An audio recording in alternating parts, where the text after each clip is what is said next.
Web Rádio Fraternidade. É a Web Rádio Fraternidade, a nossa ferramenta de paz.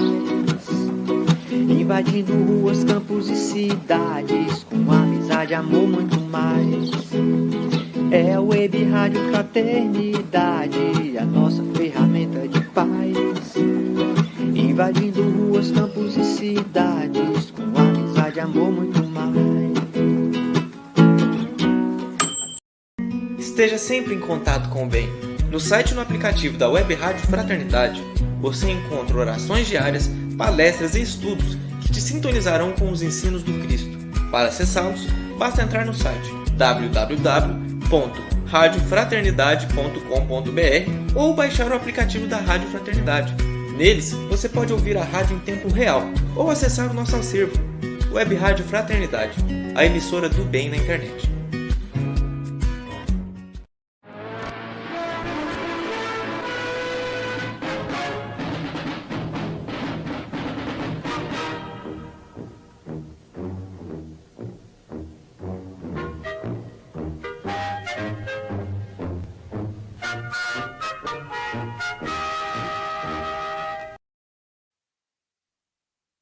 Muito boa noite, ouvintes, internautas espalhados pelo Brasil e pelo mundo. É uma alegria ter você aqui conosco. Na vinheta apareceu 23, mas é o número 24 desse Pinga Fogo. Segunda-feira, 21 de setembro de 2020. Muito boa noite, meu querido amigo Jorge Elahá. Boa noite, Rubens. E boa noite para todos os nossos companheiros que estão ligados conosco pelos diversos canais que a nossa live hoje está sendo transmitida. Nesse dia 21 de setembro, início de primavera, dia da árvore, um dia muito especial no nosso calendário.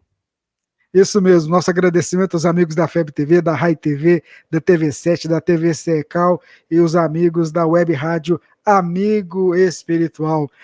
Então, meu amigo, primavera tá chegando aqui, eu tô até com a janela ali aberta, porque deu uma refrescada tão boa. Esses dias eu lembrei de você aí em Porto Velho, porque aqui tava quente, rapaz do céu. Aí hoje não, amanheceu bem fresquinho, tá bem gostoso. Mas vamos começar o programa hoje refletindo sobre o quê, Jorge? Hoje eu quero conversar sobre o início da primavera. Quero falar sobre felicidade. É muito comum, e na verdade todos nós estamos atrás da felicidade. O espírito humano busca a felicidade. Esse é o nosso grande objetivo, nosso grande desiderato. A grande questão é o que é, na verdade, essa felicidade que a gente tanto busca. A felicidade, assim em síntese, seria uma sensação de plenitude, de preenchimento das nossas expectativas, de satisfação, de saciedade. Eu me sentir satisfeito com aquilo que eu desejo e com aquilo que eu tenho. Isso seria a conceituação de felicidade, um estado de alma em que você se sente preenchido nas suas expectativas. A grande questão é o que são as minhas expectativas, o que é que eu desejo como expectativa da minha vida. E nesse sentido existem dois grandes braços da felicidade. Um é a felicidade que está apontada para o mundo terreno, a felicidade da terra, a felicidade que as pessoas buscam focadas naquilo que a terra pode oferecer. O que seria isso? Seria riqueza, fama, poder, dinheiro, saúde, juventude, e todo um conjunto de outras expressões que a vida na Terra pode dar. E muitos de nós depositamos as nossas fichas de felicidade nisso. E esse ideal ele é mais frequente quando nós ignoramos a vida espiritual. Quando nós achamos que a vida terrena é tudo. Quando a gente acha que não tem vida após a morte. Quando a gente acha que não existe nada depois dessa existência carnal, a tendência é transferir toda a felicidade para o mundo terreno. E por isso, nós nos frustramos profundamente, porque nem sempre a gente consegue ter toda a riqueza do mundo, toda a beleza, toda toda a cumplicidade com alguém que nos ame, todo o glamour da vida, toda a juventude, toda a saúde que se deseja. Portanto, quando a gente aposta as nossas fichas na felicidade do mundo, é muito pouco provável que a gente consiga ser efetivamente feliz. Por quê? Porque a Terra não tem condições de dar a nós a felicidade que a gente busca de maneira plena e absoluta. E quando nós, por outro lado, achamos que a vida espiritual é aquilo que seja o mais verdadeiro, a gente transfere essa felicidade para um momento posterior. Passamos a entender a razão do nosso sofrimento, compreendemos o porquê das nossas dificuldades, das nossas lágrimas, bendizemos as dores que a vida nos oferece, interpretando como experiências que nos ajudam a sermos pessoas melhores.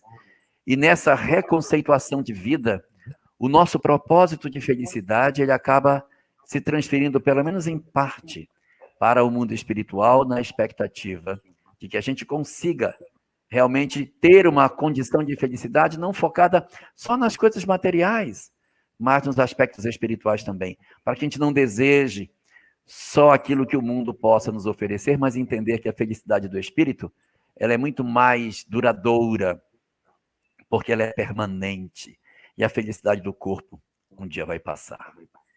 Perguntando sobre essa questão aos espíritos, Kardec indagou na questão 922, o que seria a felicidade na condição que o mundo pode oferecer? E os espíritos respondem que são 3 coisas. A primeira, a posse do necessário.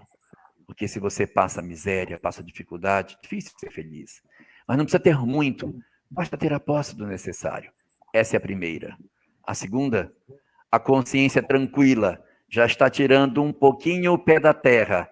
A consciência tranquila tem a ver com a realização das coisas do mundo e das coisas do céu.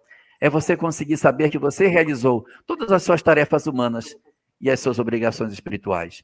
Então, no primeiro, a posse do necessário, nós estamos com os 2 pés na terra. Com a consciência tranquila, tem um pé na terra e um pé no mundo espiritual. Porque a consciência de todos os deveres, daqui e de lá, da família, do trabalho e também os aspectos da lei de Deus. E o terceiro, a fé no futuro, que é totalmente do lado de lá. É essa resposta que os espíritos nos dão e, portanto, se nós estamos buscando a felicidade, não nos abracemos com o materialismo que, infelizmente, não poderá dar para nós a felicidade verdadeira. Descobramos o valor do espírito e aprendamos a nos contentar com o necessário, a cumprir com as nossas obrigações para termos a consciência tranquila e garantirmos paz de espírito com a fé no futuro. Muito bem, Jorge Alahá, obrigado aí por essa fala inicial. E a gente começa, Jorge, ouvintes, internautas, com uma mensagem que chegou para a gente no WhatsApp da rádio. Veja só, Jorge, boa noite, eu me chamo Cláudia e eu gostaria que o Jorge esclarecesse o seguinte, nos dissesse o seguinte. Meu irmão, que suicidou-se há 2 anos em Belo Horizonte, ele se jogou do 10º andar do edifício que morava. Sabendo-se que ele tinha esquizofrenia, mas ele tinha uma vida ativa, se formou, relacionava com alguns amigos. Ele suicidou-se 3 dias que minha mãe tinha completado 70 anos. Através da doutrina espírita, alguns momentos eu me pergunto como meu irmão virá para a próxima vida? Como muitas sequelas corporais, mentais? É um resgate que minha mãe deveria ter passado? Obrigado pela atenção, a nossa irmã Cláudia. Queria que você comentasse um pouquinho sobre isso, Jorge. Boa noite, Cláudia. E boa noite para a sua mãe também, que certamente deve estar nos ouvindo. Eu vou começar pela sua mãe, começar pelo fim, depois a gente vai para o começo da resposta. Não, para a sua mãe não era uma experiência que ela deveria passar. Porque se nós considerarmos que ela tinha como programação passar por isso, nós vamos ter que entender que então que este ato do seu irmão, ele era um ato programado pela espiritualidade. E isso não é verdade. Ninguém programa a desencarnação por essa via. Portanto, não é razoável nós imaginarmos que essa era uma experiência prevista para acontecer com ela. era uma possibilidade. Então, no cenário das possibilidades que existiam, havia a indicação de que isso poderia acontecer, mas não que obrigatoriamente esse fosse o fato que fosse se dar. Seu irmão toma a decisão por conta do livre-arbítrio, mesclado com a questão da doença dele. Então, em síntese, é assim: sua mãe, enquanto espírito, sabia da possibilidade. Aceitou que isso pudesse acontecer porque sabia da possibilidade disso se dar. Mas não era uma programação amarrada, do tipo, ele renasceu para fazer isso e ela renasceu para passar por essa experiência. Não necessariamente as coisas que nos acontecem estão obrigatoriamente amarradas no nosso planejamento. Então, com relação à sua mãe, diga a ela que, na verdade, ela pode ter sido colocada nesse cenário para ser o elemento para reduzir a possibilidade que isso acontecesse. Ela ser o elemento que trabalhava para retardar isso e até impedir, mas ele não suportou as dificuldades. Então, a bem da verdade, nós não podemos considerar que era uma programação que ele fizesse isso, mas estava na programação que ela receberia alguém bastante difícil e que a sua responsabilidade era cuidar para que tentasse, de alguma forma, se assim fosse possível, evitar que isso ocorresse. Mas corre muito por conta da pessoa que realiza o ato e menos daquelas que estão em derredor dele. Sua mãe, portanto, é um espírito que recebe um apoio espiritual muito grande pela possibilidade de ser uma mãe que vem para a Terra para passar a provação amarga da perda dos filhos. Então, eu me solidarizo com ela, abraço sua mãe e digo a ela que seu irmão não está na situação que a gente poderia imaginar para os suicídios comuns. Por quê? Porque em função do processo de esquizofrenia que você citou, que ele passava, existem atenuantes da lei, porque a pessoa realiza o ato sem total lucidez das suas ações. Imagine uma pessoa que padecesse de uma doença mental permanente, um surto permanente, diferente da esquizofrenia. Então, uma pessoa que está 100% do tempo fora da razão, se ela comete um ato desse tipo, você evidentemente vai dizer, mas ele tinha um problema mental, e aí ele não tinha condições nem de entender o que ele estava fazendo. É fato, é verdade.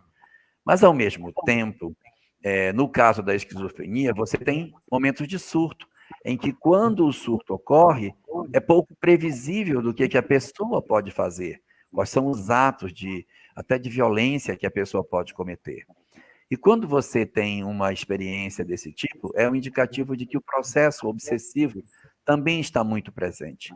E nessa hora, as responsabilidades do espírito, elas são atenuadas pelo fato de que ele é um indivíduo que ele decide não na plena posse das suas faculdades.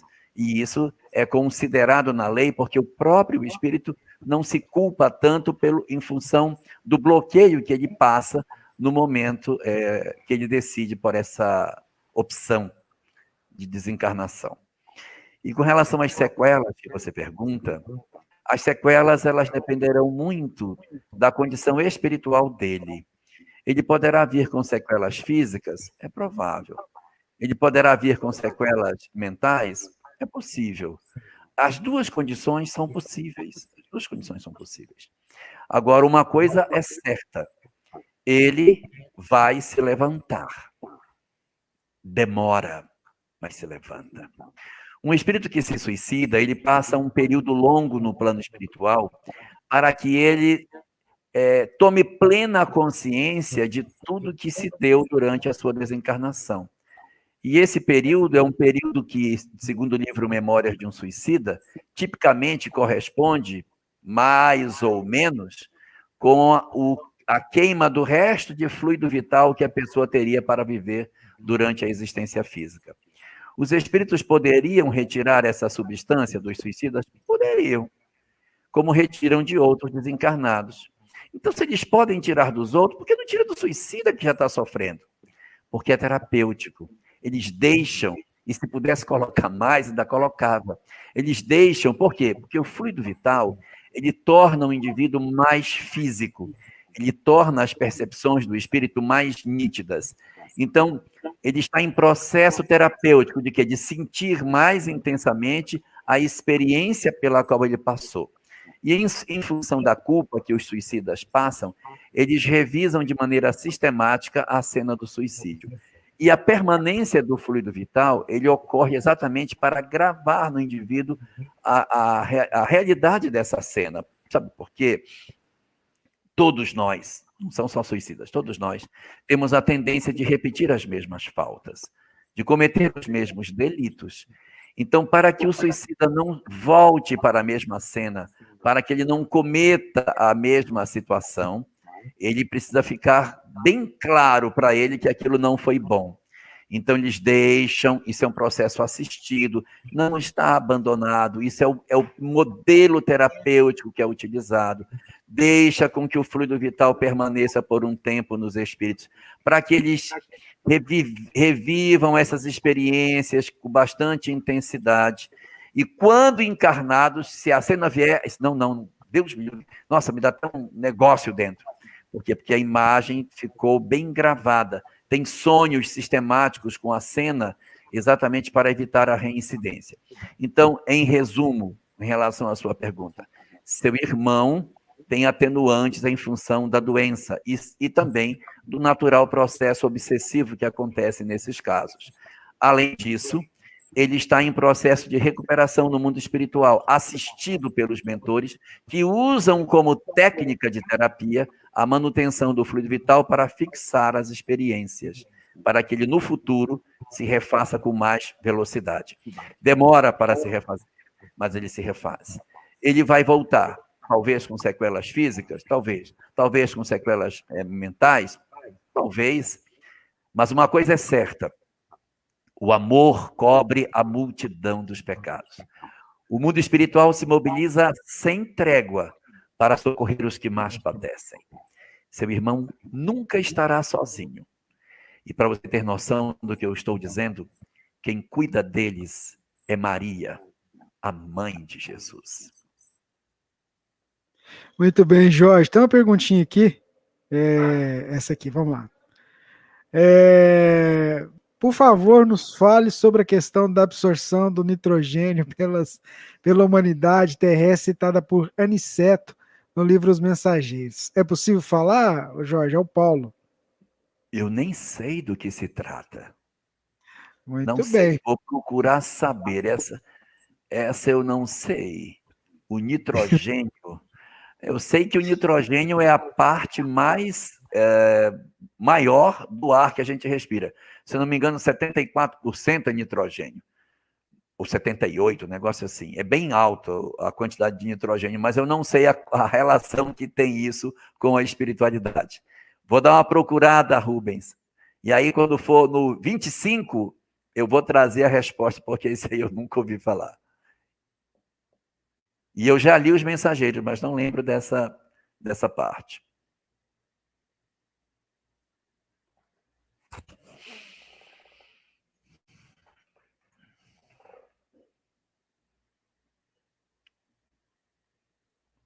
Você está sem áudio.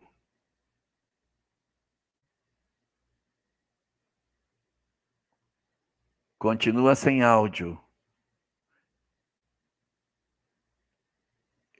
Eu vou ler a pergunta aqui enquanto você organiza.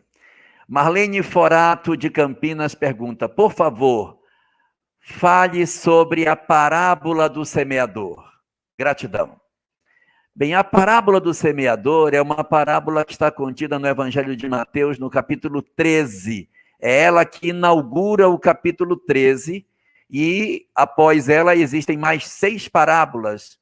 Esse capítulo é só de parábolas, são as 7 parábolas do reino, aonde Jesus vai contar uma parábola atrás da outra, falando o reino dos céus o reino dos céus nas 7 histórias que ele vai contar, e ele abre o cenário com essa primeira parábola, a parábola do semeador. E a parábola do semeador conta uma história que, das 40 parábolas que Jesus contou, somente 2 ele interpretou, ele contou o que ele quis dizer. Foi a parábola do joio e do trigo, que também está na sequência dessas 7 parábolas, e essa, a parábola do semeador. Ela também é uma parábola que Jesus interpreta. Então, nós já temos uma leitura do próprio Cristo dentro dos evangelhos. Logo depois, no capítulo 14, ele faz a análise dessa parábola, em que ele mesmo diz o seguinte: o semeador sai a semear, levando suas sementes. E aí parte das sementes cai na beira do caminho, outra parte não cai na beira do caminho, cai entre as pedras do terreno pedregoso, a terceira cai no meio dos espinhos, e uma quarta cai em terra boa. A que cai no terreno cai na beira do caminho, ela cai num terreno duro, então o passarinho vem e come a semente e leva. A que cai no solo pedregoso até nasce, mas as pedras têm pouca terra, então ela começa a crescer, a raiz não enraiza, fica na borda da terra, então o sol vem, queima, destrói as raízes e a planta morre. O terceiro nasce entre os espinheiros, consegue até sobreviver, mas os espinheiros fazem sombra, abafam, a planta fica mirrada e acaba não produzindo nada. E o que cai na terra boa produz a 30, a 60 e a 100 por 1. Essa é a parábola. Jesus diz o seguinte: a semente é a palavra do reino dos céus. O que cai na beira do caminho é aquele que não recebe a palavra. Ela cai como se uma semente caísse num solo duro, que faz e continua na beira do caminho sem poder penetrar em nada, um solo duro. O pássaro vem e come. Esse pássaro, segundo Jesus, é o maligno, que vem e come a semente e não deixa que o coração do homem deixe aquela mensagem desabrochar. É aquela pessoa que ouve a mensagem, mas não dá a menor atenção a ela, o maligno vem e come aquela semente e ela nem brota. Essa é uma parte de nós. O segundo, que é o terreno pedregoso, é aquele no qual existe areia, ou seja, dá para nascer a semente, ela nasce, mas tem muita pedra. É um coração duro, difícil de perdoar, com muitas dificuldades. Aí então a semente até nasce, mas ela não penetra, as raízes não vão para o fundo do ser. Elas ficam na periferia, só sobre a terra. E quando vem o sol, que Jesus diz que é a dor, o sofrimento, as experiências, queima as raízes, que por não serem profundas, secam e a planta morre e aquela semente não frutifica. Por quê? Porque a mensagem do amor que ele recebeu, ele não conseguiu levar para frente porque o seu coração endurecido não deu chance para que isso acontecesse.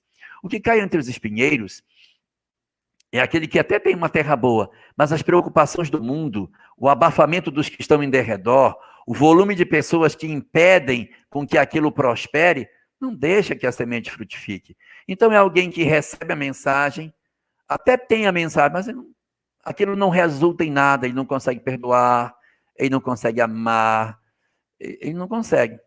Não consegue fazer porque não dá. Eu não consigo ter força para mexer o sistema. Então a pessoa, não, você é besta, deixa assim mesmo. É verdade, não vou incomodar ninguém. Eu até sei, mas não tenho coragem de afrontar o sistema. Não tenho coragem de afrontar aqueles que estão em meu derredor para dizer, não, eu vou perdoar sim. Não, eu vou fazer o bem sim. Não, eu vou ajudar sim. Não ajude. Tá certo, eu não vou ajudar. Então essa é a semente no meio dos espinheiros. Se cai na terra boa, produz a 30%, a 60% ou a 100%. Produzimos a 30% quando nós só amamos a Deus, ou só amamos ao próximo, ou só amamos a nós mesmos. Produzimos a 60% quando a gente ama a Deus e ao próximo, mas não ama a si mesmo. Ou amamos a nós e ao próximo, mas não ama a Deus. Ou amamos a Deus e a mim mesmo, mas não ama o próximo. E produzimos a 100% quando a gente ama a Deus, ama o próximo e ama a si mesmo, porque nisso está resumida toda a lei e os profetas. Muito bem, está me ouvindo agora? Agora sim. Nós tivemos uma queda de energia aqui. Ainda bem que o No Break segurou aqui um pouquinho. Sério? Sério. Teve uma queda de energia, ficou tudo escuro aqui. Eu falei, quem apagou a luz? Aí eu ouvi o No Break apitando aqui, ainda bem que ele estava. Foi bom, fez um teste. Vamos lá, meu amigo Jorge Alahá, vamos para uma pergunta que chegou aqui. Deixa eu pegar aqui, ela veio pelo WhatsApp. Cadê? Aqui. A nossa irmã Maria Ferraz, lá de Houston, Texas. Domingo na nossa casa, estudando as provas da pobreza e da riqueza, perguntaram por que Madre Teresa, por exemplo, passou por essa prova da pobreza. As reflexões foram inúmeras e gostaria, se possível, a opinião do Jorge. Mas a pobreza não é um indicativo de evolução ou de não evolução espiritual. Esse fato não está correlacionado com a condição espiritual. Existem pessoas ricas que são evoluídas, e existem pessoas ricas que não são evoluídas. Como existem pessoas pobres que estão por um processo de expiação, não são evoluídos, como existem pessoas pobres que são extremamente evoluídas. Nós temos no Evangelho segundo o Espiritismo, no capítulo 2º, uma mensagem chamada Uma Realeza Terrestre, em que fala de uma mulher que era muito rica e que era um espírito extraordinário. Nós temos a Condessa Paula, que é um caso narrado no livro O Céu e o Inferno, de um espírito feliz, mas que tinha uma condição extraordinária. Nós temos Antoine Cousteau, que também está citado no livro O Céu e o Inferno como sendo espírito feliz, que era muito pobre e era membro da Sociedade Espírita Parisiense. Ele era tão pobre que quando ele desencarnou, o pessoal teve que fazer uma vaquinha para poder comprar um caixão para enterrá-lo, ver se dava uma sepultura. Ele disse, não gastem dinheiro com isso. Pode me jogar em qualquer lugar. Isso aí não... Ele dá uma comunicação no velório, Antoine Cousteau. Um espírito de uma envergadura extraordinária, mas ele era uma alma pobre. E só para fechar, eu quero lembrar que Jesus era muito pobre. E além de ser pobre, ele nasceu escravo, ele viveu como escravo e ele foi crucificado como escravo do Império Romano. Jesus nunca foi um homem livre, porque sua nação estava sob o domínio de outra nação que vendia as pessoas como assim quisesse. Então, Jesus não foi um homem com a liberdade política que a gente pensa que ele poderia ter. Ele era, na verdade, um subjugado do ponto de vista físico do Império Romano, embora fosse o senhor de todas as coisas. Vamos aproveitar uma pergunta do Carlos. Ele faz uma referência, e foi o tema de abertura hoje, que foi sobre a felicidade. O Carlos Tadeu, Jorge, como podemos ser felizes vivendo no mundo de provas e expiações, onde vemos seres humanos e animais sofrendo tantas dores, quer sejam físicas ou morais? Carlos, isso decorre do nosso próprio grau de evolução. Por que estamos na Terra? Por que encarnamos na Terra? Nós encarnamos na Terra basicamente por 3 razões. Ou porque predominantemente nós somos uma alma muito comprometida e precisamos dessa experiência aqui para resolver os nossos dramas, e aí somos os promovedores do sofrimento dos outros, nós somos o promotor da dor do semelhante e que gera dor em nós próprios. Uma segunda situação, nós somos predominantemente vindo por causa da prova, aí somos espíritos ainda iniciantes, primitivos, sem muita experiência, não temos nem karma ainda, mas estamos aqui para aprender. Ou somos, de maneira muito mais reduzida, um espírito predominantemente em missão, cuja tarefa é realizar o que a gente puder em favor do próximo.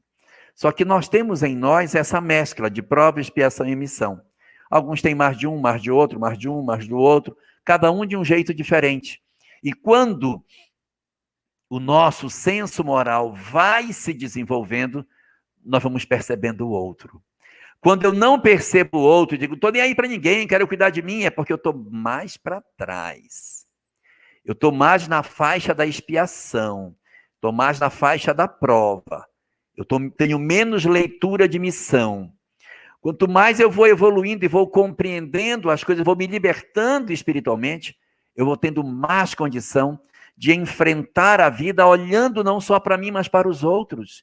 E vendo a possibilidade de colaborar com os outros. Então, quando a gente desperta e começa a perceber a dor do semelhante, é um excelente indicativo. Nós já estamos percebendo que os outros sofrem. E aí vem a fase final, que é E o que é que eu posso fazer para, de alguma maneira, contribuir para reduzir o sofrimento dos que padecem?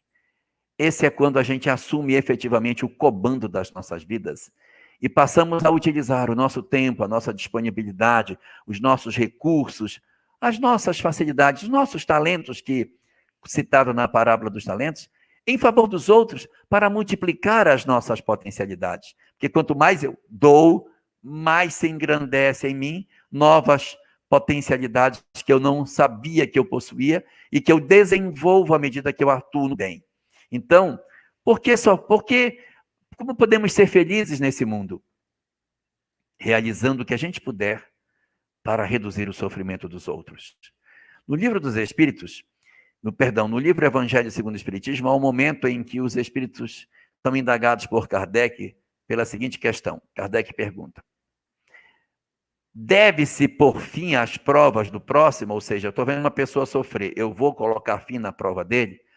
Porque vai que a prova dele seja sofrer aquilo. Eu vou lá e ponho fim, aí o cara não espia. Poxa, então não era melhor eu deixar cada um no seu cantinho sofrendo, e aí cada um está curtindo a sua prova e está tudo ótimo?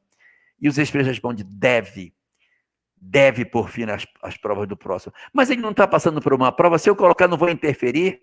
Aí dizem os espíritos: e quem sabe você não é o instrumento que foi colocado pela lei exatamente para que a prova dele terminasse quando encontrasse com você. Nós temos uma possibilidade enorme de realização e a gente pode colocar isso para funcionar. Só que uma última coisa, Carlos, a gente não deve pensar em ser a solução para o mundo, senão a gente enlouquece. A gente escolhe um grupo pequeno, atua, constrói, ajuda, porque é assim que a gente se dedica, a gente tem que ter entrega às pessoas. A gente não é medido pelo muito que faz, mas pela intensidade do amor que a gente sente. Então, se você está se sentindo incomodado, excelente.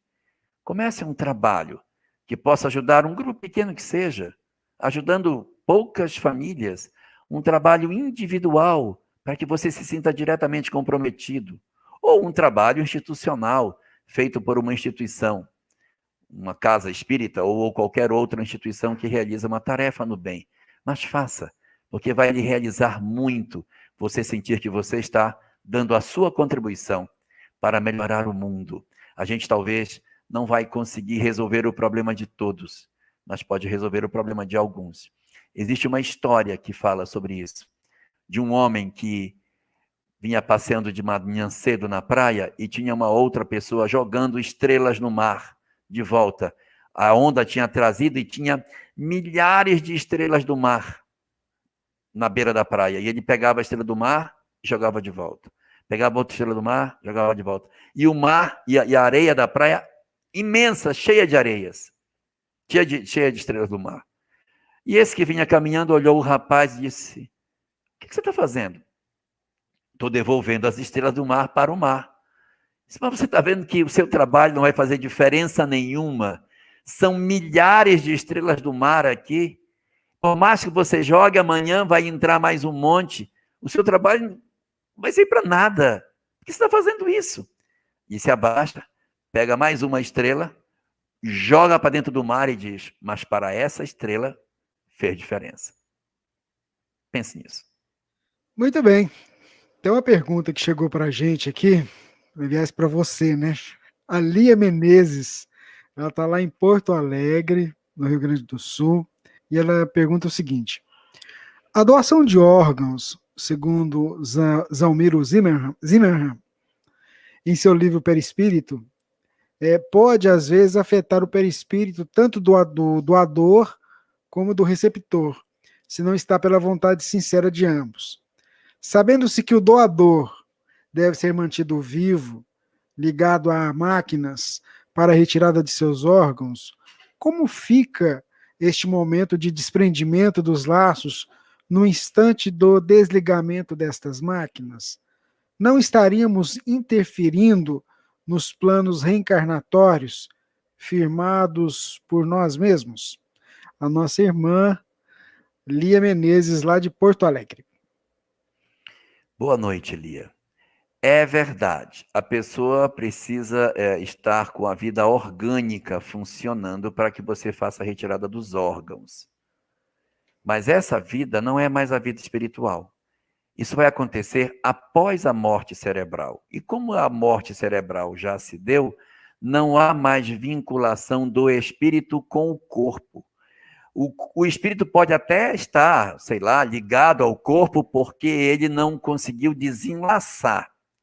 Mas desencarnado ele já está, porque a morte cerebral, ela indica que não há mais conexão do espírito com o corpo. Aí você vai me indagar, mas como é que o coração continua batendo? O coração bate, mas o cérebro já não funciona mais. Quem está mantendo é só a vida vegetativa, é só a vida puramente orgânica. Não há mais condição de raciocínio. O cérebro, se você fizer uma imagem cerebral do indivíduo, o cérebro está completamente preto.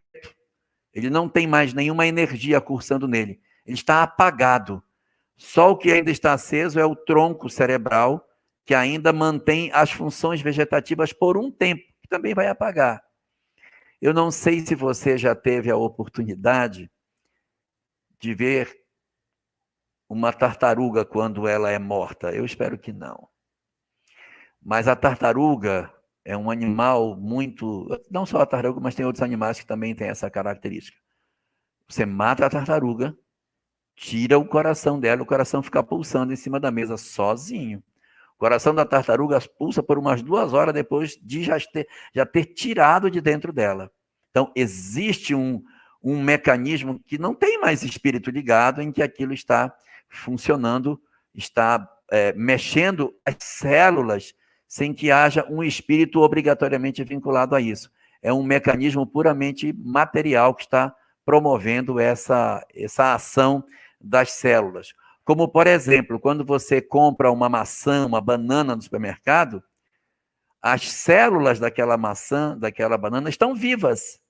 Você retirou a banana da árvore, a maçã da árvore, as células da maçã estão vivas. Ela está viva. Quando ela apodrecer, aí as células morreram. Então ela passa por um tempo viva, mas ela não tem mais vinculação com o ser que lhe deu origem. Quando você fala do transplante, sim, as pessoas retiram as pupilas, os órgãos internos, no período em que a pessoa está em morte cerebral, para aproveitar, para que tenha maior chance possível dos órgãos funcionarem de maneira satisfatória no receptor. E isso é feito após a morte cerebral. Agora, essa vinculação entre os dois, que você estava comentando, dos possíveis impactos no receptor e no doador, decorre quando isso é feito contra a vontade dele. Porque aí já é um processo que já raia as questões da obsessão.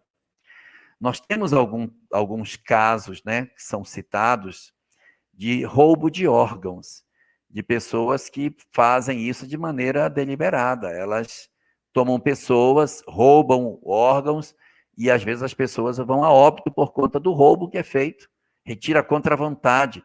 Às vezes são indigentes que dão entrada em hospitais e as pessoas de má fé capturam órgãos que essas pessoas têm, é indigente mesmo, e ele vai a óbito.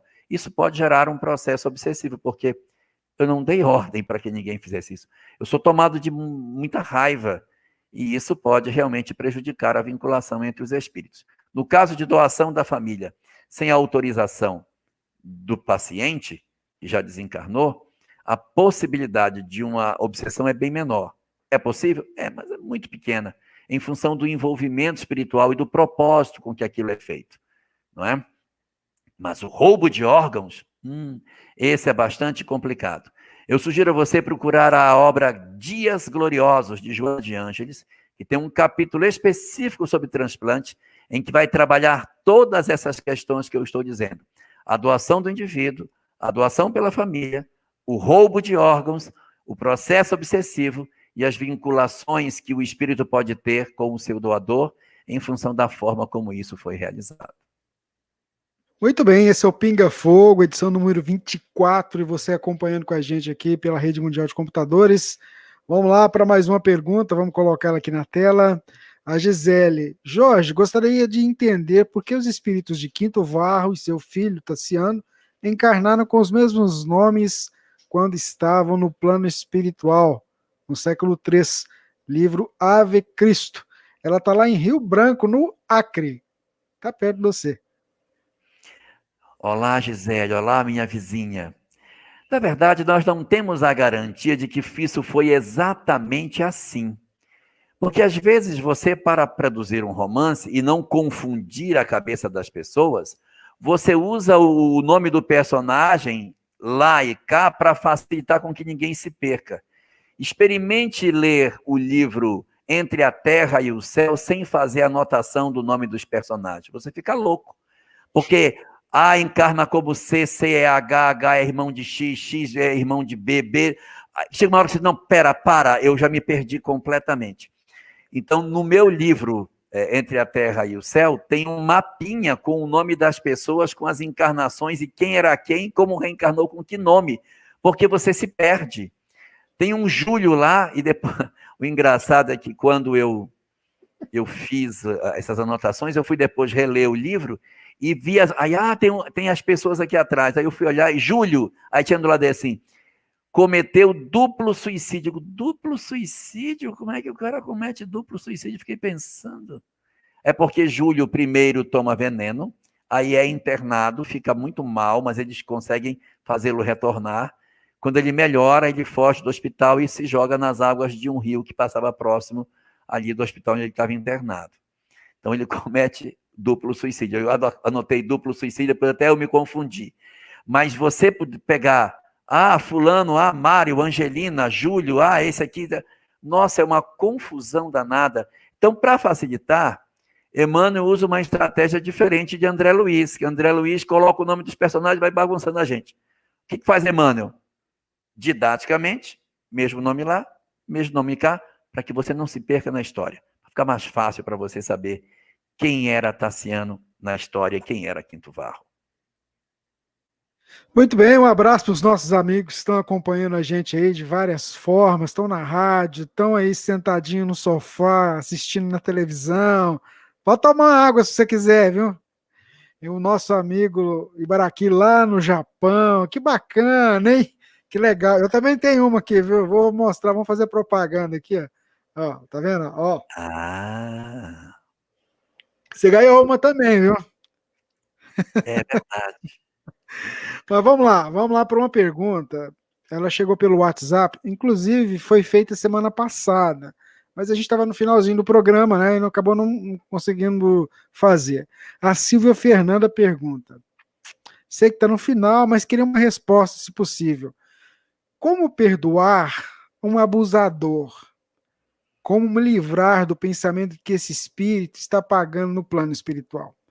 A Silvia Fernanda, Jorge.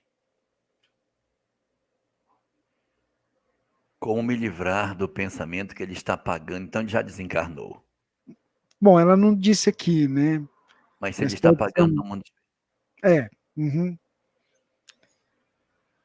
Bom, na verdade, Silvia, né? Isso. Na verdade, Silvia, o perdão, ele é a benefício de nós próprios, não é a benefício do outro. A gente deve perdoar não é porque a gente quer amenizar o que o outro fez. É porque nós queremos desligar a nossa história da dele. Quando a gente não perdoa, a gente prossegue a vida levando essa pessoa dentro de nós. E isso não é bom. Quando a gente vive experiências ruins, quando a vida nos oferece experiências amargas, se você fica relembrando essas experiências, você fica trazendo o seu passado para o seu presente. Você fica vivendo mais tempo no ontem do que no hoje. E isso produz em nós uma vinculação psicológica, mental, espiritual com a história que está lá atrás. E a gente chama para nós os companheiros espirituais que, de certa maneira, participaram da trama no ontem. Então, a perturbação que estava lá atrás, ela nos acompanha no hoje. Perdoar não significa desculpar a pessoa dizendo que o que ela fez não tem razão nenhuma. Perdoar significa: eu quero seguir. Eu quero seguir. Eu quero ter uma história nova. O que você fez vai ficar lá atrás. Você vai se justificar com aquilo que você... Mas eu não quero mais caminhar com você comigo. Eu não quero mais carregar esse peso dentro de mim. Então você tem que fazer, para perdoar, fazer um processo como se você fosse duas pessoas. Uma pessoa lá atrás, que viveu uma experiência, e uma outra que é a de hoje. Você vai ter que olhar a história que aconteceu como se você visse uma terceira pessoa passando por ela. E dizer: hoje, eu sou uma outra pessoa. A pessoa que eu sou hoje, ela tem recursos extraordinários porque ela quer ser feliz. E ela tem condição de ser feliz. E enquanto carregar a nódoa daquilo que foi feito, ela vai ter dificuldade de avançar. Então, para que você possa crescer, se desenvolver e avançar espiritualmente, você precisa passar por esse processo de desligamento da sua história em relação à história do outro. Para que você olhe para isso como se não fosse seu. É muito importante que você faça esse fenômeno do chamado perdão, entendendo que você não está dizendo: não, o que aconteceu não é nada, vamos colocar uma pedra em cima disso. Não, isso aconteceu. Só que aconteceu lá atrás, não aconteceu agora. Eu sou outra pessoa. A pessoa de hoje não vai mais ser afetada por isso, porque a pessoa que fez o que fez vai responder para a lei daquilo que ela fez. A lei de Deus se encarregará dele. Eu não preciso manchar as minhas mãos. Eu não preciso contaminar a minha história, porque o que fazemos? A lei se encarrega de quem age de maneira equivocada. Eu não sou o artífice da lei. Nós não somos os julgadores e os condenadores, não somos. Então a gente deixa que a lei cuide e a gente perdoa para que a gente desacople. Perdoar no sentido de dizer: não quero mais essa história comigo. Eu mereço uma história melhor. O que ele fez não foi contra mim. O que ele fez foi contra ele próprio. Eu vou seguir. Eu vou cicatrizar as minhas feridas e vou viver uma nova história para frente. Porque eu tenho condições de me cicatrizar e de seguir. Ele vai ficar com as histórias que ele tem. Então a gente vai fazendo um trabalho de ressignificação do que essa história foi. Eu sei que é muito doloroso, que é muito amargo, mas a gente precisa fazer isso para o nosso próprio bem. Senão você carrega para toda a sua vida afetiva as feridas que foram abertas lá atrás. Você tem direito de ser feliz. Não pode ficar carregando um cadáver de uma história que você não precisa levar para frente. Entenda que você é outra pessoa. Entenda que o que ele fez, ele está entregue à lei. E ele vai estar entregue à sua própria consciência. E você tem que ter o direito de ser feliz numa nova história. Demora. Mas é um exercício progressivo que precisa ser feito para que você se liberte disso. Se ele já desencarnou, essa talvez seja a melhor forma da gente trabalhar.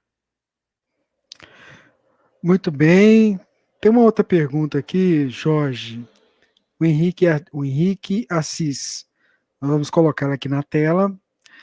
Ele é de Belo Horizonte, aqui em Minas Gerais. Podemos afirmar que os espíritos encarnados que sofreram como escravos ou judeus nos campos de concentração estavam saldando débitos passados?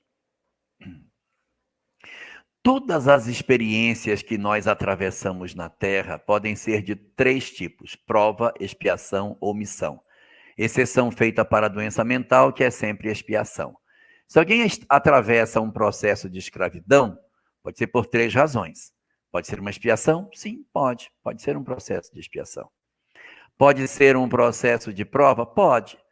Espíritos iniciantes que caem numa experiência dessa sem que tenham um karma anterior. Eles podem ter passado por um processo de prova. Pode ser missão? Pode. A pessoa atravessa uma experiência dessa de escravidão, para a missão. Não, como missão não dá. Dá para ser o elemento que vai aglutinar os outros, que vai ajudar os outros a poderem suportar suas provas, a não odiarem, a não criarem vínculos. E aí você pergunta para mim, como que isso é possível? Durante o período de escravidão no Brasil, houve muitas almas extremamente iluminadas que vieram na condição de escravos. E vieram para cá para garantir que o povo não odiasse seus senhores, para não permitir com que se criasse uma história muito mais agressiva no processo de escravidão. E essas entidades que encarnaram na Terra e que eram espíritos extremamente elevados e que ajudaram os seus conterrâneos a conseguirem não desenvolver um ódio que gerou a sociedade que a gente tem hoje, com essa miscigenação racial resultante desse mecanismo de uma escravidão que acabou há 100 e poucos anos, mas que você percebe na sociedade brasileira toda a mescla que se deu ao longo não só dos 100 anos agora, como dos outros anos para trás, desde a chegada do povo africano no Brasil, a miscigenação que foi se dando. Então, essas entidades hoje, elas estão em muitas doutrinas, na Umbanda, orientando, ensinando, e os que eram os escravocratas não têm a grandeza que elas têm. Então, eram espíritos que encarnavam exatamente para serem os apaziguadores, os harmonizadores. Ah, mas então eles ficavam a favor dos senhores? Não.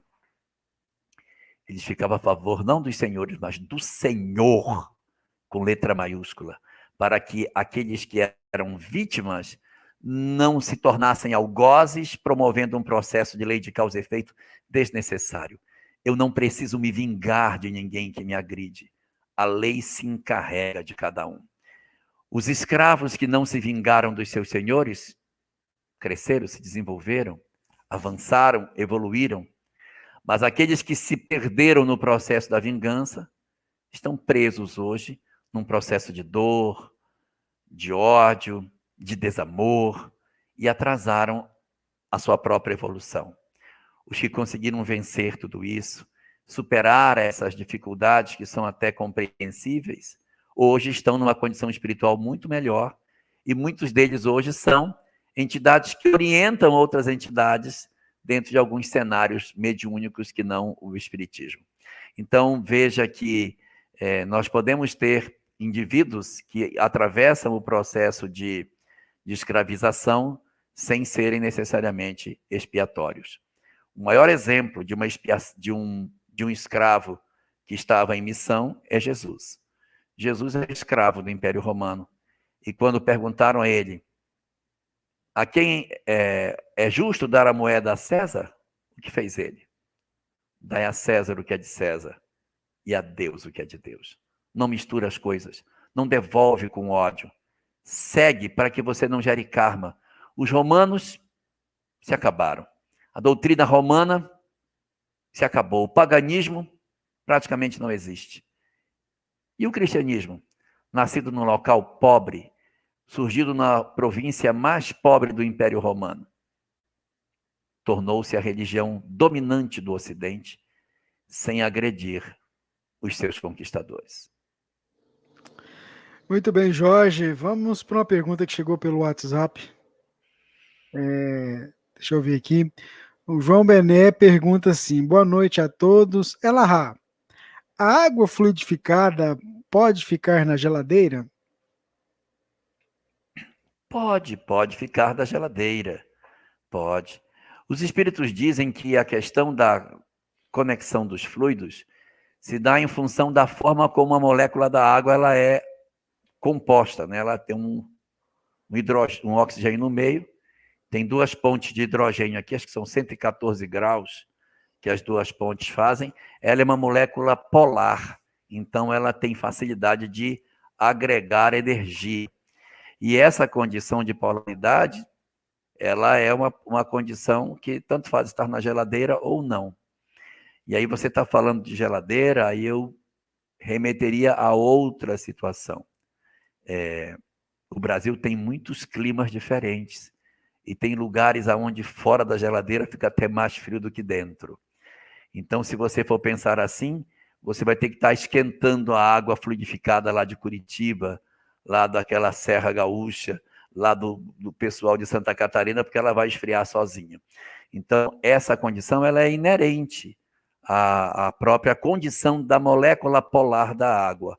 Agora, a gente tem algumas crenças que as pessoas acabam desenvolvendo que vai fluidificar, aí destampa para poder o fluido entrar.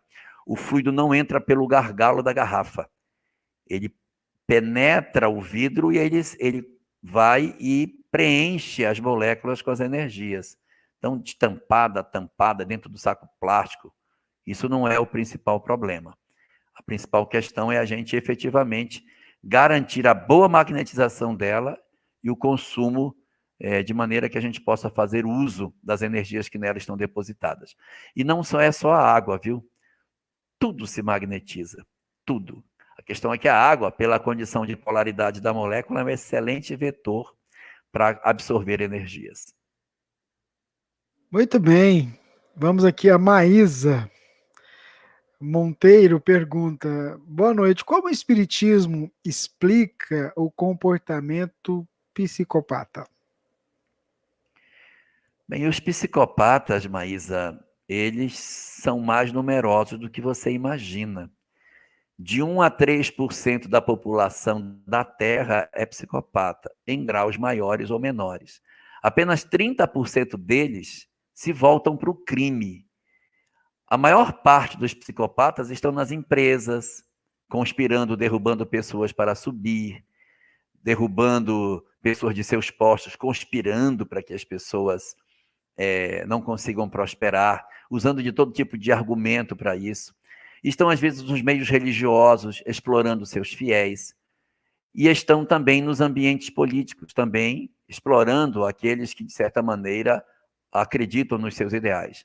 Eles mentem com realismo, agem de forma que, por terem uma inteligência superior, mentem o tempo todo, eles não têm sentimento, não conseguem perceber como é que as pessoas têm sentimentalismo. Eles trabalham exatamente em cima do racional e usar as pessoas, tirar dinheiro de um ou de outro, dar um golpe aqui, passar um cheque sem fundo, nem tem mais cheque, né? Mas dar um golpe nas pessoas é normal, porque é meu interesse, então eu vou lá e manipulo as pessoas. Isso é um desvio da alma. É um desvio da alma. E aí você diz, mas como que o Espiritismo explica isso? São determinadas deformidades que os espíritos desenvolvem como instrumentos de defesa. São almas profundamente feridas e que se encastelaram dentro do próprio ego e que estão como se estivessem dentro de uma trincheira, sem dar vazão ou sem querer perceber a realidade objetiva que está lá fora. Eles se acham, na verdade, os donos de todas as coisas, e todas as pessoas têm que servir aos seus interesses. Então, eles jogam com as pessoas. Por que motivo isso acontece? Porque são espíritos que possuem essa deformidade. E por que deixa Deus que eles reencarnem? Porque eles precisam experimentar. Essas entidades precisam, porque não tem como. O que você vai fazer com um espírito que é violento? Vai curar como ele? Ele tem que encarnar. Mas ele é violento, mas é encarnando que ele vai aprender a não ser violento. Aí você, não, aí, e o outro? Ah, o outro é adúltero. Deixa ele encarnar, porque ele vai aprender. O outro é déspota, deixa ele encarnar. Todas as imperfeições têm espaço no mundo de provas e expiações. É isso que a gente tem no nosso mundo. O nosso mundo é o espaço para as imperfeições morais da alma. Então, esse companheiro, ele encarna na Terra porque o padrão que a Terra tem comporta esse tipo de espírito. Ele não vai encarnar no mundo de regeneração. Lá não vai ter vez para ele. Porque lá... Não pode completar. Porque lá os espíritos precisam de uma condição diferente para terem a concessão de encarnação. Aqui não. Aqui é o lugar onde a raladura de um corrige o outro. Está no campo de possibilidades da nossa encarnação conviver com assassinos, ladrões, criminosos, violentos, agressivos, déspotas, tiranos e todo tipo de coisa. Por quê? Porque somos almas ainda precisando de um grande processo de lapidação. E essas entidades bastante difíceis precisam de um campo onde elas possam exercitar o seu crescimento. Que campo é esse? Mundos de provas e expiações. Nós estamos encarnados no mundo de provas e expiações, então nós vamos rentear com essa realidade em torno de nós, até que a gente mereça a concessão da encarnação num outro patamar espiritual, em que já não faça sentido merecermos a convivência em ambientes tão cruéis como a gente vive hoje. A gente precisa melhorar para ganhar essa concessão, continuar lutando pela melhoria do planeta, que a gente vai permanecer na Terra. Essas entidades, portanto, vêm de um longo processo de perturbação e estão a caminho da sua recuperação, porque, como disse Jesus, nenhuma das minhas ovelhas se perderá. Esses também serão espíritos de luz um dia. Até porque eu ia colocar aqui, nada foge do controle universal de Deus, né, Jorge? Por maior que seja o caos, a situação que a gente não compreenda, não está fora do controle universal de Deus, né? Sim. E os mundos de provas e expiações são o excelente ambiente para que essas coisas aconteçam. Você não vai poder colocar um espírito desse teor no mundo mais avançado, não cabe. Colocar onde? No mundo primitivo, ele não vai nem aproveitar, que lá não tem nada para ele poder aproveitar e crescer. Tem que ser aqui mesmo.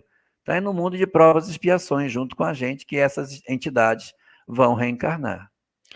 Então vamos lá, vamos para mais uma pergunta. Ela veio pelo WhatsApp. A dona Isabel Cristina, lá de Itabuna, na Bahia. Meu Deus, dona Isabel Cristina, boa noite, dona Isabel. Que surpresa a sua presença, muito nos honra, meu Deus do céu. E ela faz uma pergunta. Vamos lá. Jorge, dá para você explicar como a espiritualidade explica como se dá o encontro dos divorciados no plano espiritual, se cada um já estiver com outros ou com outras companheiros e companheiras? Depende muito do grau de evolução das pessoas, dona Isabel. Existem pessoas que são muito ciumentas. No livro Entre a Terra e o Céu, o caso é exatamente esse.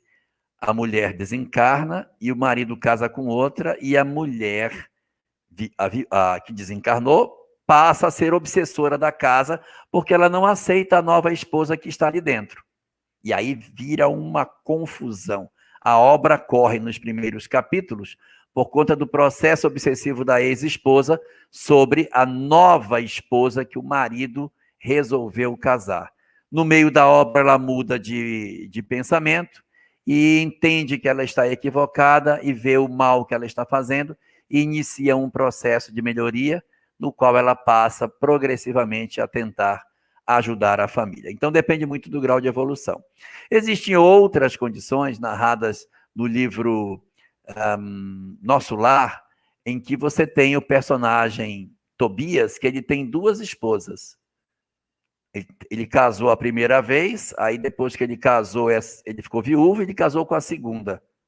No mundo espiritual, os três moram na mesma casa. Mas como? É porque a relação de amor que ele tem é com a primeira esposa. A segunda, ele tem uma relação de amizade. Ele não tem pela segunda o mesmo ardor de sentimento que ele tem pela primeira. Então, acabam convivendo no mundo espiritual sem que necessariamente exista conflitos desse sentido. Mas a sua pergunta é um pouquinho diferente. Você fala dos desquitados, as pessoas que tinham um casamento, separaram e depois se juntaram a outras pessoas. Como que esses indivíduos se encontram no mundo espiritual? Resposta: vai depender do grau de evolução.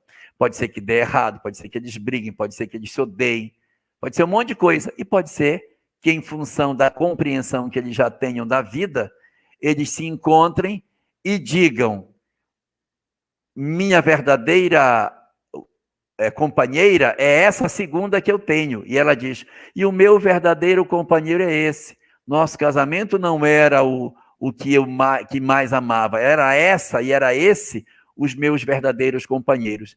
E eles continuam amigos do lado de lá. E pode acontecer o contrário. Eles dizerem: olha, o meu verdadeiro companheiro e a minha verdadeira companheira foi a minha primeira esposa, meu primeiro esposo. Ele é meu companheiro. E eles voltam a se encontrar, e esses que estavam na condição de companheiros reencontram seus parceiros que estão no mundo espiritual, ou não estão encarnados. Eles vão procurar as pessoas que lhes afinizam, porque certamente já tiveram várias existências, eles têm alguém a quem eles amam profundamente e que vão procurar a se conectar com eles. Então, vai depender profundamente do grau de evolução. Podem brigar, podem se juntar os primeiros, mas podem ficar juntos os segundos casais. Vai depender de cada caso. É bom que você vai respondendo, o povo vai apresentando dúvidas, né? Por exemplo, quando você falou da questão do psicopata, aí a nossa ouvinte aqui escreveu o seguinte, olha. A mãe da mãe de um psicopata e todos os irmãos afastaram dele. Isso é aceitável no espiritismo? A mãe da mãe. A mãe da mãe de um psicopata, digo, a mãe, ela corrigiu aqui agora, digo, a mãe de um psicopata e todos os irmãos afastaram dele. Isso é aceitável no espiritismo? Depende do que significa esse afastamento. Porque existem circunstâncias que a própria psicologia nos aponta que você tem dificuldade de conviver. Existe um tipo de personalidade chamada personalidade narcisista. É aquele que manipula você, te explora, aí quando você diz, chega, eu não aguento mais, me desculpa, eu prometo que eu não faço mais, pede perdão, chora. Aí você, tá bom, vou te perdoar. Aí ele se aproxima de novo. Então ele fica explorando até o limite que você suporta e ele vai tomando os espaços, ele vai se apropriando de tudo que você pode oferecer a ele. Na hora que você reage, ele recua. Aí você descansa porque ele vem chegando de volta. É uma personalidade chamada narcisista. Na internet, tem no YouTube uma série de vídeos sobre pessoas narcisistas, que tem sido muito estudada recentemente pelos psicólogos. Tem uns psicólogos norte-americanos que fazem um trabalho muito bom, uns vídeos interessantes dos bonequinhos que se movem e tal, sobre pessoas narcisistas. E no caso das pessoas que são psicopatas, elas podem ser consideradas dentro desse cenário, porque elas não se interessam pela dor do outro. Os narcisistas são assim. Eles não se comovem com a dor do outro. Não, eu vou tirar o ar-condicionado do seu quarto e vou levar para o meu, porque eu estou sentindo calor. E ele tira e leva para o dele, e deixa os pais sem ar, porque eles estão, mas eu preciso mais, eu preciso mais. Vocês conseguem viver sem ar, eu não, eu não consigo, vocês conseguem dormir sem, eu não consigo, então eu vou levar. E tira o ar e leva para o quarto dele. Coisas do gênero. Então, o narcisista ele tem muito essa característica. E existem circunstâncias nas quais a família entende que não é possível a convivência. Então, no caso específico aí do psicopata, tem vezes que essa pessoa já deu golpe, já enganou, já trapaceou, já feriu todo mundo da casa, porque o psicopata ele não é agressivo, ele é ardiloso. Ele não bate em ninguém, ele não é agressivo. Ele vai só retirando o que as pessoas têm, ele explora, tira dinheiro de um, tira dinheiro do outro, dá um desfalque na praça e a pessoa vem cobrar, a mãe passa vergonha, pai passa vergonha. Então fica jogando com as pessoas, manipulando as pessoas. E às vezes entram pelo crime também, é possível de entrar. Começa a fazer muitos desfalques e acaba pisando além daquilo que seria o esperado e entra na questão do crime, né, no 171, estelionato, coisa parecida. Resultado, essas pessoas, elas podem realmente apresentar uma característica em que a própria família diz, para salvar todos nós precisamos nos distanciar dele, porque se ele ficar aqui, ele compromete a harmonia do grupo familiar como um todo. Minha mãe não vai ter saúde, meu pai já é hipertenso, os irmãos vão brigar e vão bater nele, então, a benefício de um mal menor, é melhor que ele se afaste. Mas a gente se afasta sem romper. Não pode dizer, você nunca mais apareça aqui, você risque o nosso nome da sua agenda. Não. Você se preserva, diz, não, meu irmão, você recebe, mas fica sempre atento para não deixar a pessoa se aproximar demais. Mas se você romper o laço por definitivo, você pode correr o risco de estar exercitando o desamor, que não é interessante. Então, a benefício do grupo familiar, reúne e manda a real para ele. Olha, nós não podemos mais conviver com isso aqui. É uma decisão do grupo, não é uma coisa feita às escondidas. Mano, não dá mais. Situação, você deixa minha mãe assim, você fez isso, você não vai poder mais ficar aqui. Nós amamos você, mas desse jeito não dá. A gente vai manter a nossa relação, você pode vir aqui e tal, mas infelizmente não vai dar. Então você afasta sem cortar. Você apenas distende o fio e mantém a vigilância sobre as possíveis investidas que o narcisista ou que o psicopata possa fazer para destruir de alguma forma a felicidade de alguém. Muito bem, esse é o Pinga Fogo, edição número 24, nesta segunda-feira, dia 21 de setembro de 2020. Vamos lá para mais uma pergunta, deixa eu pegar ela aqui. Elahá, os animais e seres humanos provindos de clonagem em laboratório possuem espíritos, ou espírito? Alzirinha Pacini, lá de Machado, aqui em Minas Gerais. Boa noite, Alzirinha. Repare, não há possibilidade de um corpo ser organizado da forma como ele é, se não existir alguém orientando a multiplicação celular. Observe que a nossa vida orgânica, ela começou de uma única célula. Todos nós começamos a vida orgânica de uma única célula, um ovo. E esse ovo foi se dividindo e foi separando e foi gerando os órgãos internos, a pele, e nós ficamos nisso que nós somos. Como que aquela célula conseguiu ir se especializando a ponto de fazer essa estrutura complexa se ela só tinha uma célula inicial? É muito louco isso, a gente só acredita porque é verdade. Mas não dá para você... Se a gente não visse, não acreditava. Que uma célula vai se multiplicando e vai gerar essa complexidade que é um corpo humano. Então, é preciso que haja um organizador. O organizador dessa multiplicação celular é o espírito. Quando o espírito não está presente, as células se multiplicam e não se organizam. Elas geram um fenômeno chamado mola hidatiforme, que é uma massa de carne sem forma alguma, às vezes nasce um pelo aqui ou ali, mas é uma estrutura bastante feia. Na internet tem muitas fotos de mola hidatiforme, começa com H, hidatiforme. Então, você pergunta sobre a clonagem. A clonagem, ela é um fenômeno que aqueles que provêm de clonagem têm espírito normal, como qualquer outro ser vivo. Então, se tiver uma clonagem humana, vai ter outro espírito. Se tiver uma clonagem animal, é outro princípio espiritual que está vinculado ali.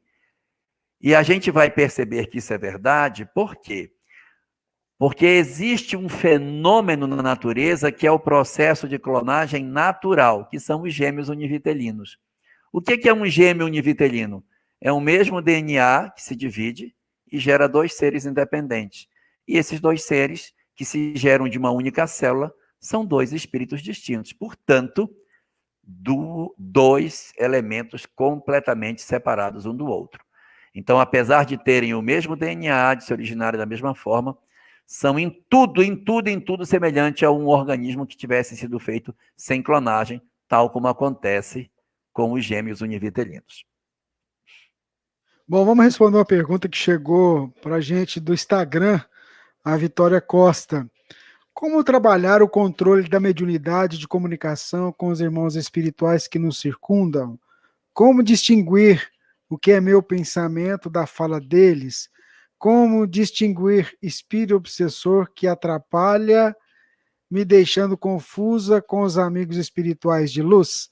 A Vitória Costa, que está acompanhando a gente lá no Instagram, que a gente está transmitindo para lá também hoje. Certo. Eu até me assustei, eu não sabia que tinha pelo Instagram. Ué, Instagram? Primeira vez. Nós também estamos fazendo aqui hoje.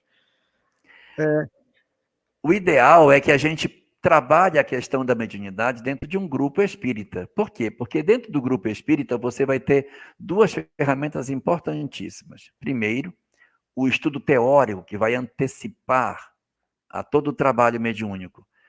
A gente vai passar 2, 3 anos estudando só mediunidade, para que a gente consiga compreender melhor onde nós estamos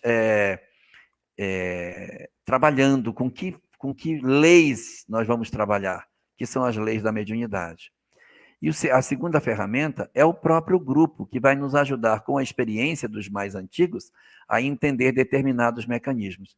Então, quando você pergunta como fazer para que eu consiga melhor dominar e desenvolver a minha mediunidade, participando de um grupo mediúnico, de uma casa espírita séria, onde os orientadores do grupo vão conseguir, através das diversas obras que são estudadas na formação dos médiuns, encontrar as respostas para as nossas indagações. E é nesse exercício que a gente vai ganhando essa convicção, essa serenidade que às vezes nos falta. E é a experiência que vai fazer isso conosco. A gente, no começo, tem muita dúvida: isso é meu ou isso é dos espíritos? Será que isso é meu mesmo? E aí você fica naquela incerteza se isso é verdadeiramente meu ou não é.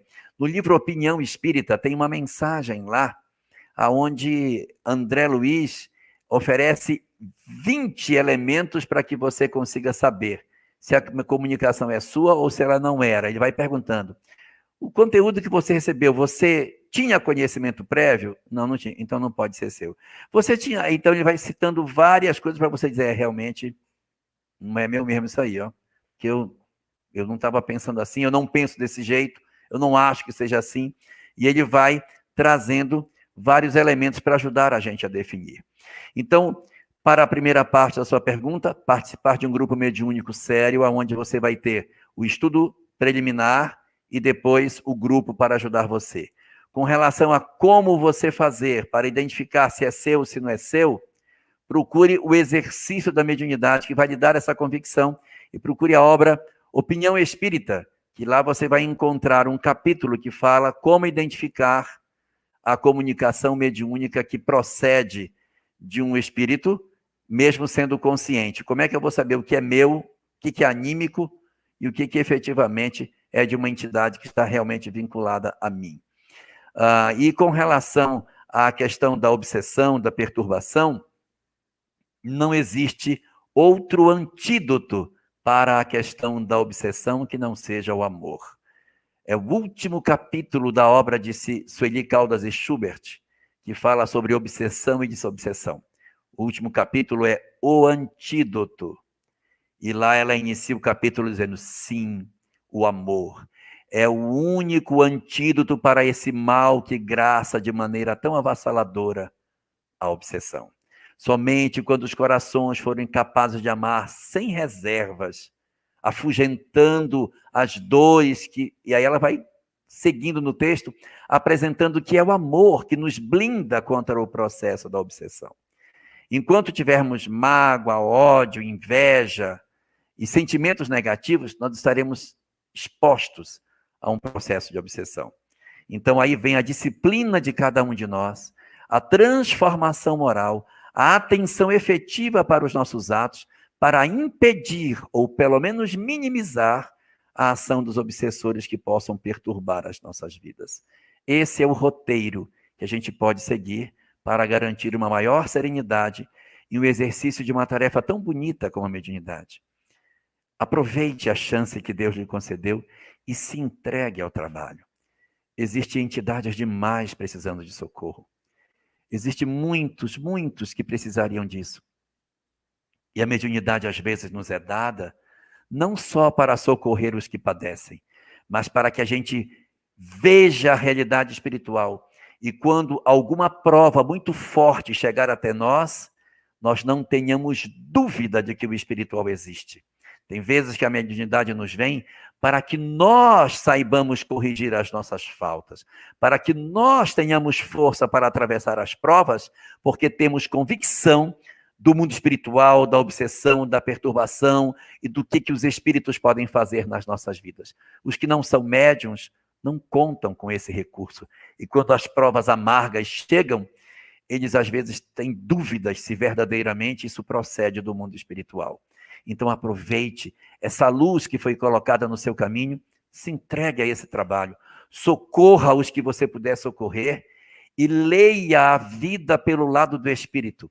Aprenda a ler as suas provas, entendendo que Deus, O soberano Senhor de todas as coisas lhe deu essa faculdade para que você consiga ler o mundo que a gente vive com os olhos do Espírito e não se perder nas curvas que a vida faz, trazendo provas amargas que os que desconhecem a vida espiritual são capazes de tombar. Muito bem. Jorge, se você quiser tomar uma aguinha aí, deixa eu só fazer um anúncio aqui que nós vamos ter no final de semana, a 4ª Conferência Espírita Catarinense. Ela vai ser online e você é convidado para acompanhar com a gente. Os amigos lá da TV Secal vão estar gerando o sinal. Tem o Alexandre Caldini, a Ana Guimarães, Geraldo Campetti, o José Carlos De Luca, o Marcel Mariano, a Maíse Braga e o Paulo Frutuoso. 4ª Conferência Espírita Catarinense, 25 a 27. E a gente vai transmitir também, viu? Bom, vamos lá. Você está vendo como a pandemia gerou tantos eventos, como multiplicou e o conteúdo que está sendo oferecido? É uma coisa fantástica. A gente está trabalhando 5, 6 vezes mais, mas tá bom. Tá, não tá? Porque todo dia, né? Todo dia. Ai, ai. Mas é bom que aí a pessoa escolhe o que quer acompanhar, né? Ou assiste um agora, depois assiste o outro, né? Então é assim. Ô Jorge, tem uma pergunta que chegou pra gente aqui. Uma ouvinte nossa. Boa noite. Aqui é Silvia. Eu queria agradecer. E, se possível, me diz sobre a visão espírita do estado de coma. Uma amiga querida fixou por mais de 30 dias, ou ficou por mais de 30 dias internadas e teve 2 paradas cardíacas, mas não voltou do coma. Ela respira sem aparelhos, mas sem reações neurológicas e sem morte cerebral. Pode-se dizer que é uma aprovação? É a Silvia que está perguntando.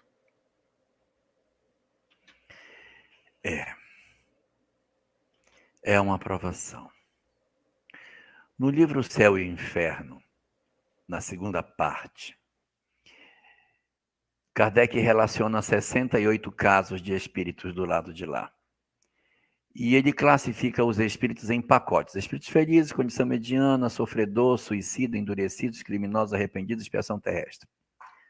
Segundo capítulo, que é o dos espíritos em condições medianas, ele apresenta 5 casos de espíritos em condições medianas. O primeiro deles é de um personagem, uma pessoa chamada Joseph Bré. Ele diz que foi um indivíduo que viveu a vida de maneira correta, nunca cometeu nenhum crime, nunca fez nada errado, foi um cumpridor das suas obrigações, e essa é uma característica que atravessa todos os 5 casos. Quem é que fica em condição mediana? Os cumpridores de suas obrigações. Não fica mal, também não fica feliz. Então, os espíritos em condição mediana têm essa característica. E esse Joseph Bré é um caso bastante curioso. De uma pessoa correta, fazia as coisas de maneira justa, e ele passa mal e morre. A família, então, se reúne, os filhos chorando por conta do que havia acontecido, e ele está ali, entre aspas, morto. E, de repente, ele volta. Ele volta dessa experiência. Eu não posso dizer que é um coma, mas é um passamento que ele tem. Ele volta dizendo para os filhos o que ele viu. Só que não dá mais para que ele refaça o caminho dele. Então ele diz o seguinte: meus filhos, façam o bem, se entreguem ao bem, não permitam que vocês deixem de aproveitar as oportunidades. E ele vem trazer o que ele tinha visto no mundo espiritual e que ele não podia mais refazer o caminho dele, porque ele já tinha passado do tempo de fazer isso. E ele deixa uma mensagem para os filhos, para que os filhos se comprometam com o bem, para que os filhos façam tudo o que puderem para que as suas vidas sejam plenas. E isso acontece no leito do pai, e ele, depois que fala essas palavras, ele desencarna de vez. Muitos espíritos experimentam coma ou situações de doenças graves como uma ferramenta de educação. Há muitas pessoas que, quando fazem o experimento de quase morte, que retornam, voltam completamente diferentes, voltam modificados, porque tiveram uma nova chance de viver e mudam completamente. Eu tive a oportunidade de conhecer um companheiro que passou por essa experiência, de ter ido assim, bem pertinho, espírita, bem pertinho, abriu a porta, colocou um pezinho do lado de lá e voltou. E quando ele voltou, disse, cara, espírita, trabalhador espírita, dedicado à casa espírita. Voltou e disse, eu não fiz nada, você tem noção do que eu vi, você não tem noção do que eu experimentei. Você não sabe o que é o lado de lá. Cara, é uma loucura, nós temos que fazer muito mais coisa. Meu Deus, eu fiz tanta coisa errada, eu preciso resolver. Aí eu disse, mas resolver o quê? É dentro. Ele dizendo que não é fazer de construir coisas. Ele diz, é dentro. Eu preciso resolver dentro, cara. Não tem ninguém que possa fazer, só eu. Eu preciso resolver minhas coisas. Meu tempo está acabando. Meu Deus. E é um trabalhador espírita, mas dizendo que ele teria questões em aberto dentro dele que não foram resolvidas. E esse companheiro passou por um período bastante complicado, mas voltou. Então, nada garante que essa sua amiga não esteja pela mesma circunstância. O corpo está em coma, mas o espírito não está em coma. O espírito está experimentando coisas que podem ser, letra A, uma preparação para a desencarnação, letra B, uma reflexão sobre o que fez para que volte em condições melhores para poder conceder aos indivíduos a possibilidade de que ele possa fazer o caminho que ainda não fez. E há uma terceira situação, na qual a pessoa está, na verdade, não digo se preparando para desencarnar, mas se preparando no processo de coma para conceder na volta o perdão para quem não deu. Às vezes, a pessoa está aguardando a chegada de alguém que vai aparecer. Isso acontece muito. A pessoa vai para desencarnar, mas não desencarna, está esperando o filho chegar. Aí o filho chega, pai, tudo bem? Meu filho, quero lhe pedir desculpa. Ou o pai pede desculpa, ou o filho pede desculpa. Às vezes o pai está em coma, o filho chega, pai, quero lhe pedir perdão pelo que eu fiz. E beija a mão do pai, o pai está em coma. Mas o espírito está ali num processo de, mesmo sem retornar, conceder e receber as impressões que ele precisa para que ele consiga desencarnar em paz. Então, 3 condições. Preparar, porque não está aceitando ir, ajeitar melhor para que a pessoa vá, está resistindo a ir. Segundo, está lá para poder voltar e fazer uma nova história. Terceiro, está lá para não voltar, mas encontrar alguém que, mesmo não voltando, vai ser um momento de reflexão, de pedir, conceder perdão, tudo, e as pessoas poderem fazer uma nova história. Vamos aguardar o que Deus reserva para a sua amiga. Jorge, o Afonso de Campinas, São Paulo, pergunta: como sabemos a verdadeira vida é no plano espiritual? Mas se existem planetas puros, para quem eles são se nossa verdadeira vida é no plano espiritual e não no material? Afonso de Campinas. Afonso, nós muito pouco sabemos sobre o que é, na verdade, um mundo celestial. Sabemos que os espíritos que estão lá são espíritos extremamente elevados. Sabemos que os corpos lá são profundamente diáfanos. Então, se são diáfanos, não existe apagamento de memória. Então, é uma encarnação muito sutil. E não sabemos o tempo que leva uma encarnação lá.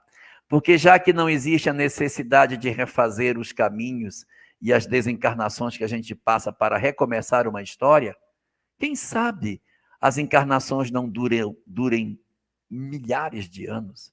Os espíritos estejam plenamente conscientes, num processo que é encarnatório, mas que ao mesmo tempo dá uma liberdade quase que total para o espírito. Nós não sabemos quase nada sobre os mundos celestiais. Dos mundos ditosos, a gente já sabe pouco, dos celestiais, então, menos ainda. Então, a gente está agora começando a entender os mundos de regeneração, que não são tão distantes de nós como a gente pensava que fosse. Estamos descobrindo aquilo que Kardec já falava, que os mundos são em tudo semelhantes aos da Terra.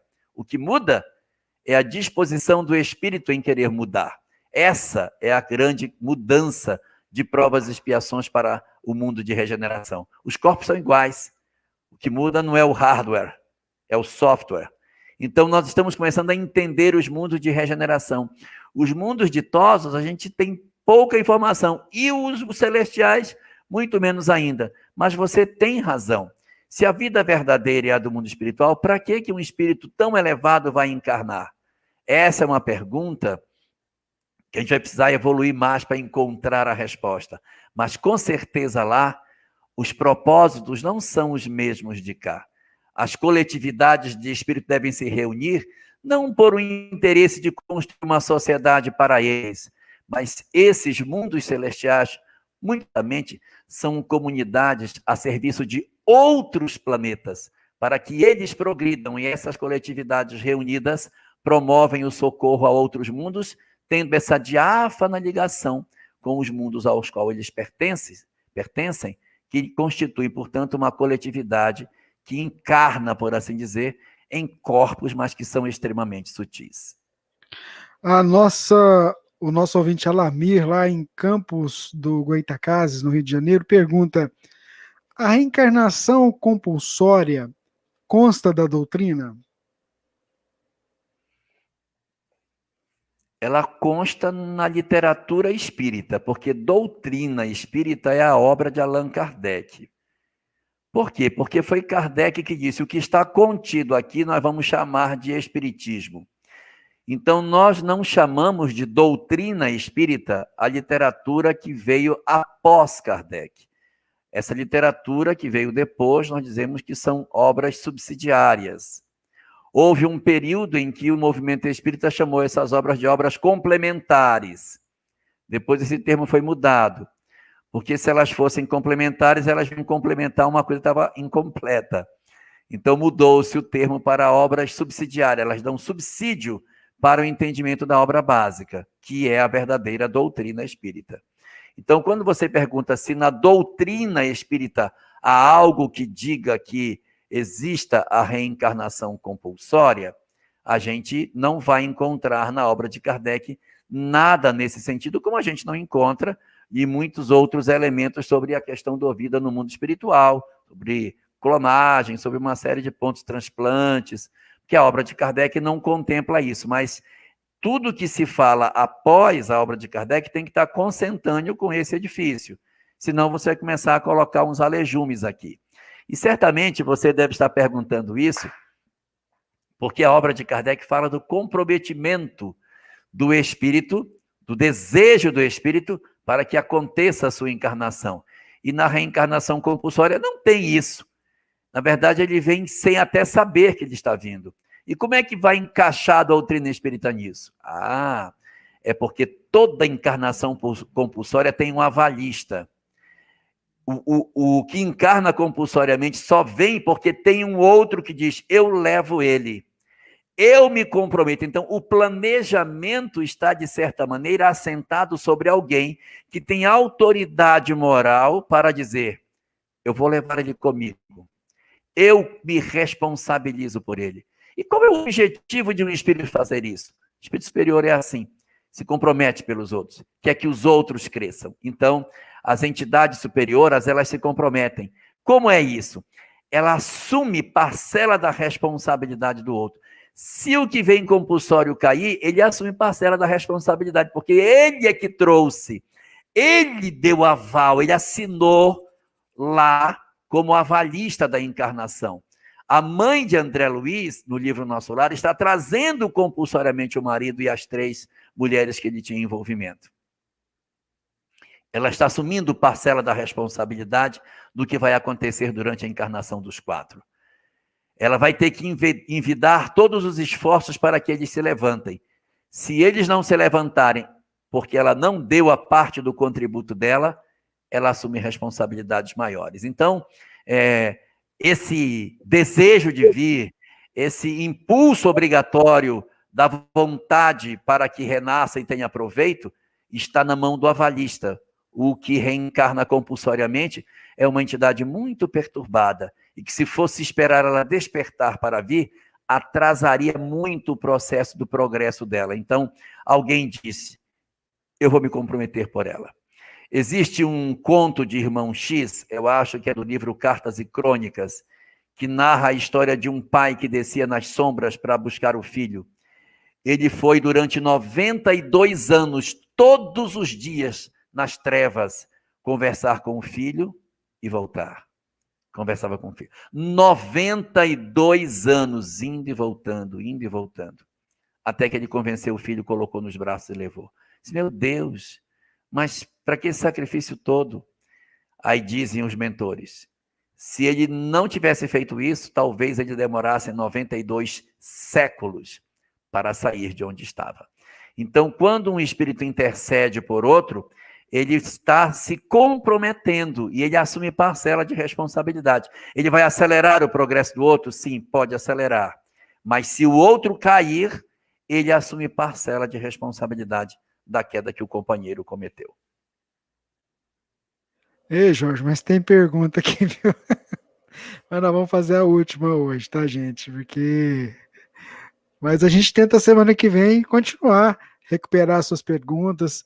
Se você não teve a sua pergunta colocada hoje, semana que vem você tenta novamente.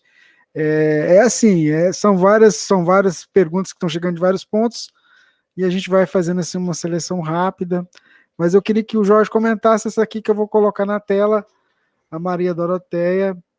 Como fica o espírito de uma mãe que dá à luz e logo em seguida ela vem a falecer? Essa pode ser a prova do espírito filho. Então, de repente, você tem alguns espíritos que precisam passar pela prova da perda da maternidade. O meu pai perdeu a mãe com 23 dias de nascido. Ele é fruto dessa experiência. Ele foi criado pelo pai dele e pela irmã mais velha. Então, essas são circunstâncias que alguns espíritos atravessam para desenvolver determinados sentimentos. A perda da mãe, a perda daquela relação materna. Outros substituem, mas a lacuna da figura materna fica faltando dentro do indivíduo. E aí ele cresce, mas ele fica muito mais sensível para a questão da paternidade, da maternidade, que desenvolve nele o sentimento de família. Então, alguns espíritos que passam pela experiência da perda da maternidade ficam muito sensíveis a essa questão da mãe que está ausente. E é a prova que o espírito tem, e às vezes é o elemento-chave para desenvolver nele uma sensibilidade que ele não teria se a figura materna o acompanhasse durante toda a existência. Então, prova para o filho. Mas você pergunta como fica a mãe, não perguntou como fica o filho. Como fica a mãe? A depender da circunstância, ela pode ficar bem ou mal, porque se for um espírito missionário que entende que aquilo é um processo natural, ela se desprende e entrega o filho para as grandes provas e fica na condição de mentora, acompanhando a existência do filho, dando o suporte que ele precisar, porque fica vinculada à alma que reencarnou. Se for uma alma que não tenha muita grandeza, ela desencarna sem entender certamente o que aconteceu e pode até nem ter vínculos mais com a Terra, se desliga, vai viver uma experiência, por exemplo, uma pessoa que é muito primitiva, desencarnou, perdeu, desvinculou, não está ligado ao filho, não tem o sentimento de maternidade, desvincula e pronto. E pode ter a situação das mães que ficam dentro de casa, desesperadas, quem vai cuidar dos meus filhos? Isso pode acontecer com os recém-nascidos e com os filhos já crescidos.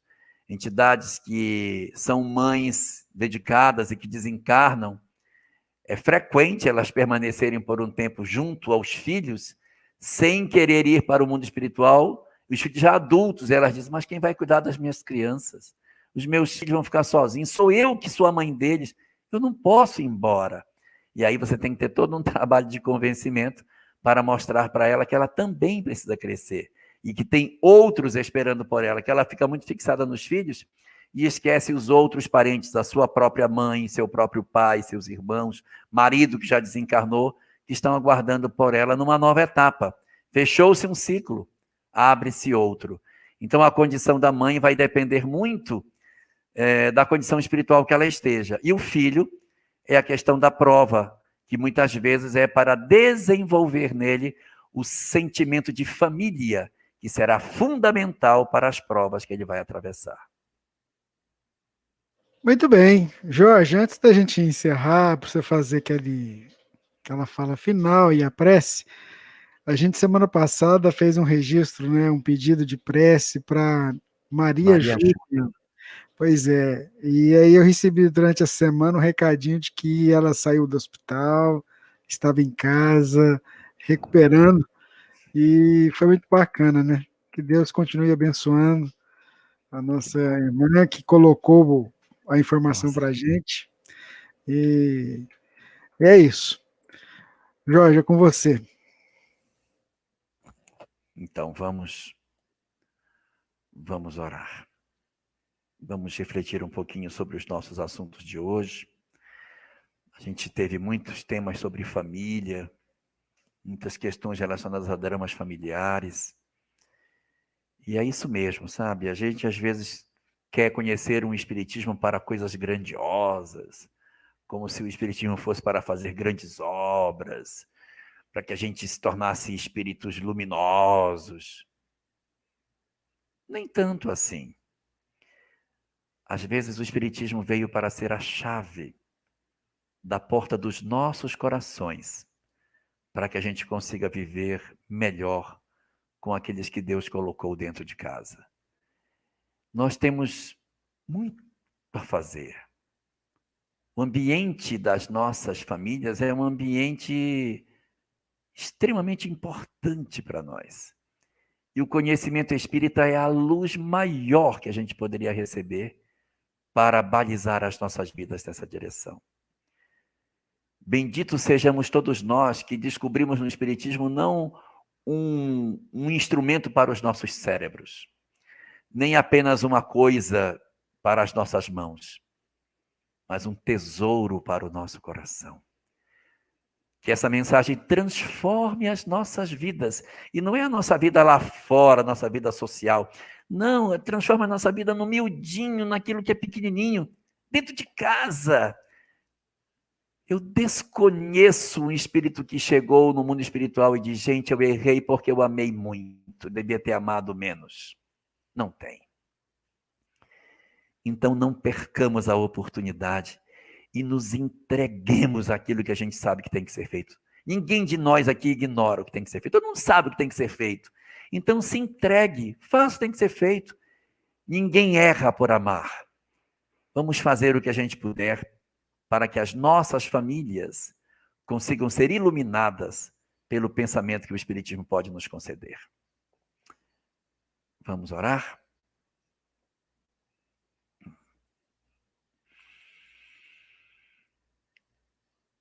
Senhor,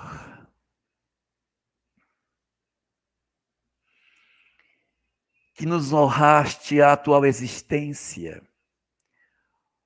com a família que tu nos concedeste, para que através dela cicatrizássemos feridas profundas que trazemos dentro das nossas almas. Somos almas frágeis, viajores do tempo, que trazemos as nossas mãos manchadas de sangue, os corações torturados e as mentes fixadas no mal. E por isso, Senhor, por acréscimo da tua misericórdia,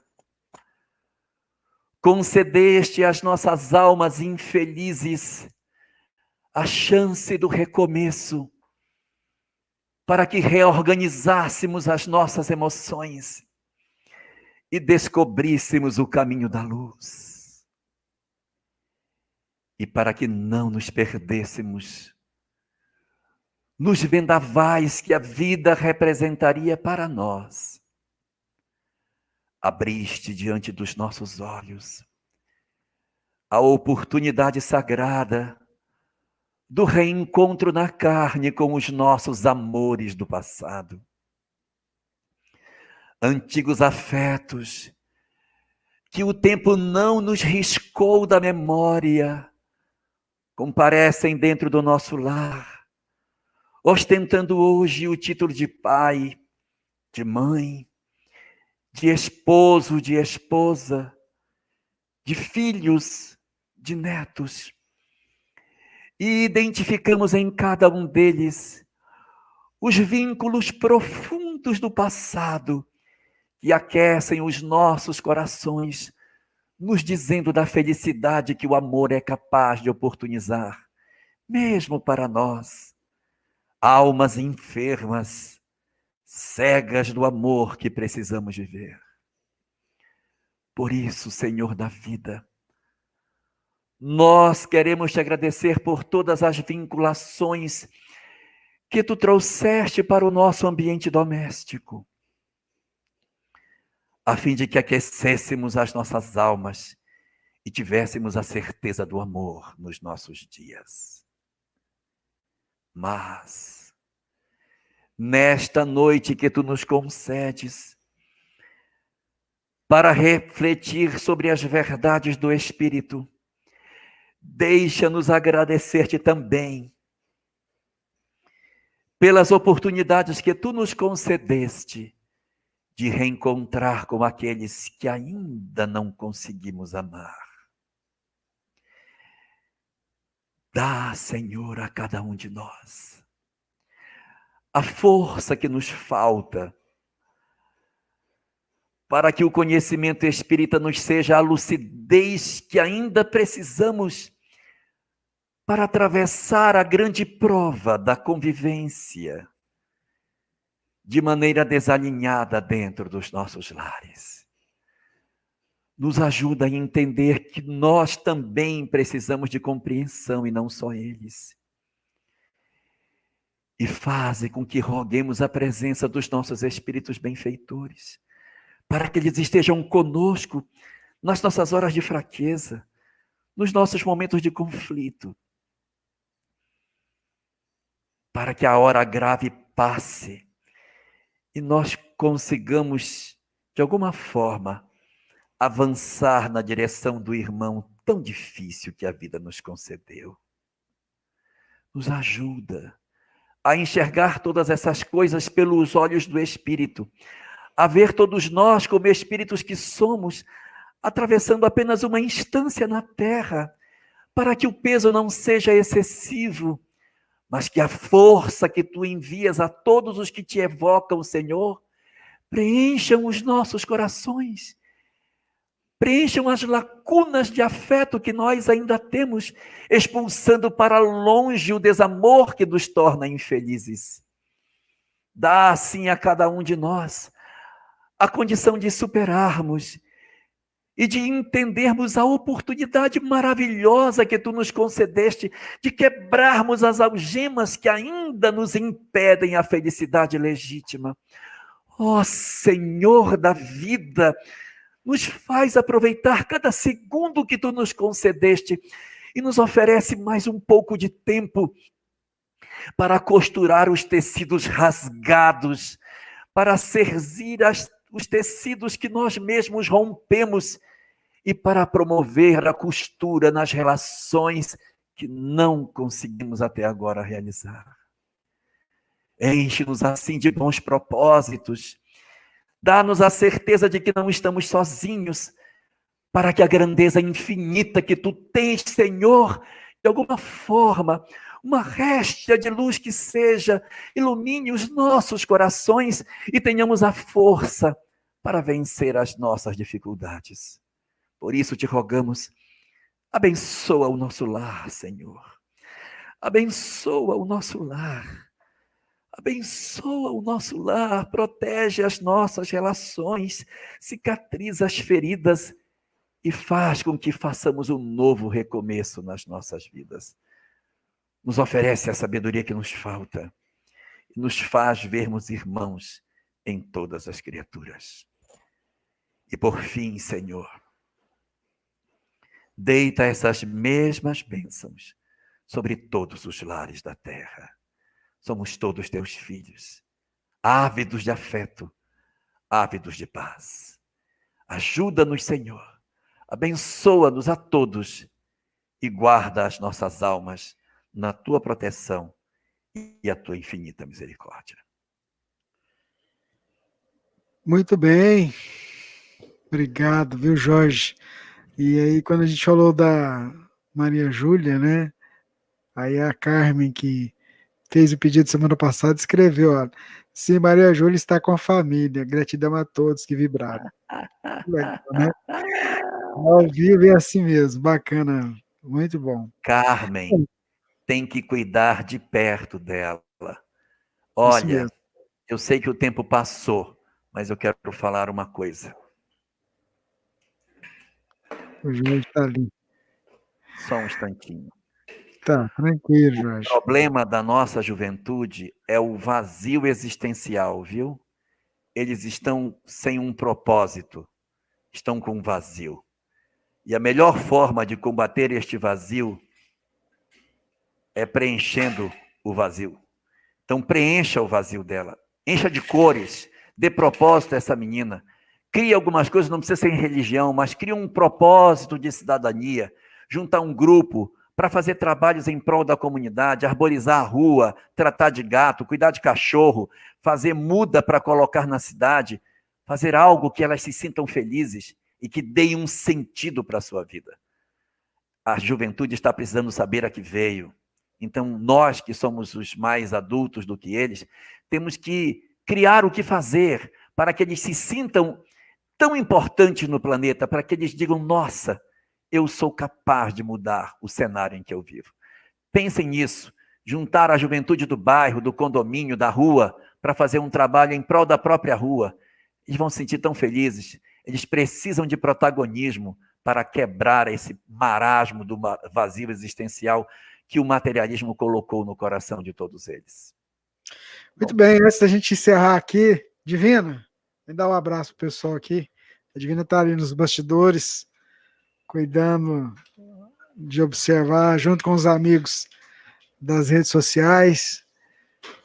Seu boa noite, seu abraço pro povo. Então, que bom, né, poder ouvir o Jorge, aprender tanto com o nosso querido irmão, que desprende deste tempo maravilhoso, né, para todos que acompanharam esse momento. Foi muito aprendizado, viu, Jorge?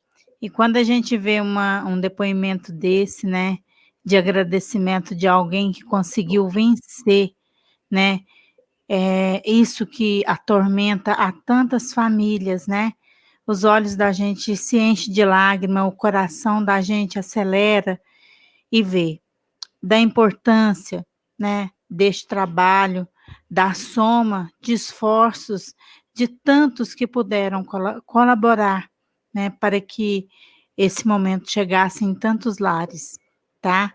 A nossa gratidão a você, Jorge, tá? Tenho certeza que Jesus, nossa Mãe Maria Santíssima, te envolve neste momento. E a todos os nossos irmãos que puderam acompanhar este momento tão importante. O Rubens fica falando que eu sou uma manteiga derretida. Ai, obrigada, viu, gente? Obrigada, meu abraço fraterno a todos vocês. Nós amamos muito, muito, muito mesmo, tá? Fiquem todos com Jesus, com a nossa Mãe Maria Santíssima. Até semana que vem, seu Jorge Alahá. Tchau, tchau, gente. Fique com Deus. Um abraço. Obrigado aos parceiros, a FEB TV, a Rai TV, a TV7, a TV Secal e os nossos queridos amigos da Web Rádio Amigo Espiritual. Semana que vem, a gente está de volta, se Deus quiser, para quase 2 horas de live, de pergunta e resposta com o Jorge Alahá. Até o dia que eu criar coragem de fazer o Corujão. Eu que dei a ideia, né? É eu que tenho que criar coragem. Tchau, gente. Fique com Deus. Um abraço. Muita paz. Esteja sempre em contato com o bem. No site e no aplicativo da Web Rádio Fraternidade, você encontra orações diárias, palestras e estudos que te sintonizarão com os ensinos do Cristo. Para acessá-los, basta entrar no site www.radiofraternidade.com.br ou baixar o aplicativo da Rádio Fraternidade. Neles, você pode ouvir a rádio em tempo real ou acessar o nosso acervo, Web Rádio Fraternidade, a emissora do bem na internet.